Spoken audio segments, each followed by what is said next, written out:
तो 8 राज्यों के 10 विधानसभा सीट पर उपचुनाव के नतीजे आज आ रहे हैं। हमने आपको बताया कि हर सीट पर जहां जहां चुनाव के नतीजे आ रहे हैं वहां पर हमारे सहयोगी, हमारे रिपोर्टर मौजूद रहेंगे और पल पल का अपडेट हम आप तक पहुंचाते रहेंगे। इस वक्त मेरे दो सहयोगी दिल्ली से अश्विनी गुप्ता और कोलकाता से पूजा मेहता जुड़ गई हैं। सबसे पहले दिल्ली का रुख करते हैं। अश्विनी गुप्ता, अब चुनाव हो चुके हैं, आज रिजल्ट की बारी है, आज रिजल्ट आने हैं। ऐसे में क्या लगता है कौन सी पार्टी सबसे ज्यादा कॉन्फिडेंट दिख रही है?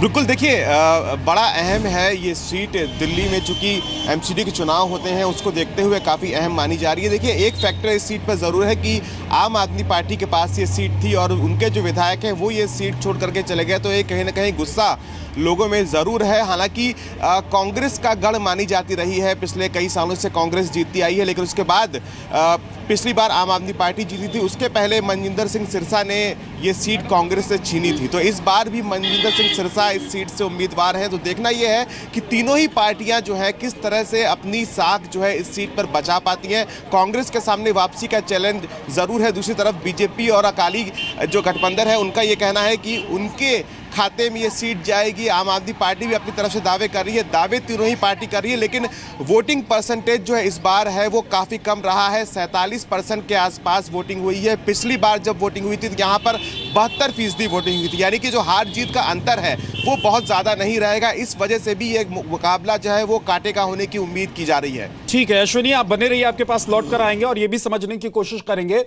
कि इस विधानसभा उपचुनाव के नतीजे कैसे एमसीडी चुनाव पर अपना असर छोड़ने वाले हैं। सीधे रुख करते हैं एक बार कोलकाता में। पूजा मेहता मेरी सहयोगी मौजूद है। पूजा, पश्चिम बंगाल में क्या माहौल है और पार्टियों को क्या लग रहा है? क्या लेफ्ट को ऐसा लग रहा है कि वो वापसी कर सकती है, या फिर बीजेपी बहुत कॉन्फिडेंट है कि यहां पर एक जमीन तैयार करने के लिए बीजेपी ने इस बार पूरा दम लगा दिया है, या फिर टीएमसी एक बार फिर से यह साबित करेगी कि पिछले कुछ सालों में जो कामकाज हुआ है उससे लोग खुश हैं और टीएमसी को एक बार फिर से यहां पर सपोर्ट मिलने जा रहा है?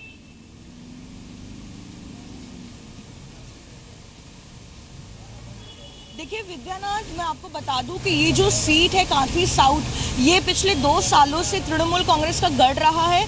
2011 के चुनाव देखें या 2016 के चुनाव, यहाँ से तृणमूल कांग्रेस के कैंडिडेट जीत कर आए हैं, सेकंड पोजीशन पर रहे हैं लेफ्ट। लेकिन पिछले महीनों में या पिछले कुछ दिनों में सांप्रदायिक हिंसा की जो घटनाएं घट रही हैं पश्चिम बंगाल के अलग अलग जगहों पर, बीजेपी ने ये मुद्दा सामने रखा है। तो ये सीट की जब वो कैंपेनिंग कर रहे थे तब बीजेपी ने सांप्रदायिक हिंसा का ये इंस्टेंस आगे रखकर उन्होंने ये कैंपेन किया है।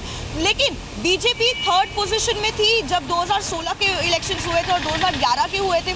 तो 8 बजे से वोटिंग शुरू हो चुकी है। अब देखना होगा कि सेकंड पोजीशन में लेफ्ट होती या बीजेपी, लेकिन दोनों ही साल तृणमूल कांग्रेस का, क्योंकि ये गढ़ रहा है, वो लोग ही लीड कर रहे थे तृणमूल कांग्रेस। और तृणमूल कांग्रेस ने चंद्रिमा भट्टाचार्य को अपना कैंडिडेट बनाया है, जो पिछली सरकार में वो ममता सरकार में वो मिनिस्टर भी रह चुकी है। लेकिन 2016 के चुनाव में अगर यहाँ पर टीएमसी आज हार जाती है तो ये क्या माना जाए कि ममता बनर्जी के कामकाज को लोगों ने नकार दिया है, या फिर जिस तरीके से वो सरकार चला रही हैं उससे लोग खुश नहीं हैं? भोपाल से संदीप भरमाकर जुड़ गए हैं मेरे सहयोगी। भोपाल का रुख करते हैं, क्योंकि मध्य प्रदेश में जिन 2 सीटों को लेकर उपचुनाव हुए वहां पर चाहे राज्य के मुख्यमंत्री हों या फिर कांग्रेस के नेता हों, दोनों ही लोगों ने पूरी जोर आजमाइश की। क्या लगता है आज का माहौल, आज की तस्वीर क्या कह रही है? दोनों में से कौन सी पार्टी, कांग्रेस या बीजेपी, ज्यादा कॉन्फिडेंट है? देखिए, उम्मीद दोनों ही पार्टियों को है और दोनों ही पार्टी इस बात को लेकर आश्वस्त है कि जीत होगी। और दोनों ही जिलों को हम देखें, चाहे अटेर विधानसभा हो या बांधवगढ़ विधानसभा हो, यहाँ पर ऑल्टरनेट्स जीतते हैं। कभी एक बार बीजेपी जीतती है, एक बार कांग्रेस जीतती है, तीसरा कोई दल यहाँ पर मैदान में नहीं है। लेकिन अहम यहाँ पर अटेर का जो विधानसभा का उपचुनाव था ये काफी अहम हो गया था, क्योंकि यहीं पर ईवीएम की गड़बड़ी होने की खबरें आई थी। एक ऐसा वीडियो सामने आया था जिसमें मुख्य निर्वाचन पदाधिकारी के सामने बीजेपी की पर्ची निकली थी। इसके बाद में काफी हंगामा मचा और कांग्रेस ने चुनाव आयोग को शिकायत की और ये आधार बनाया कि ईवीएम में गड़बड़ी की जा सकती है। उसके बाद से अभी तक लगातार कांग्रेस इस मुद्दे को भुना रही है और हालात यह है कि स्ट्रांग रूम के सामने पिछले 24 घंटे से कांग्रेस के लोग बैठे हुए हैं कि यहां से लोग हट ना जाए और ईवीएम में किसी तरह की गड़बड़ी ना हो। और जोर आजमाइश की बात है तो कई पूर्व केंद्रीय मंत्रियों ने यहाँ डेरा डाल के रखा था, चुनाव प्रचार किया। मुख्यमंत्री शिवराज सिंह चौहान खुद मैदान में कूदे और इस चुनाव को 2018 में जो विधानसभा चुनाव होने हैं मध्य प्रदेश में, उसके सेमीफाइनल के तौर पर देखा जा रहा है। इसीलिए आज के जो निर्णय जो होगा, जो परिणाम होंगे, उस पर सबकी नजर रहेगी और 2018 की तस्वीर को साफ करेंगे। नजर आप भी बना कर रखिए और नजर हमारी भी है और अपने दर्शकों तक हर अपडेट भी पहुंचाते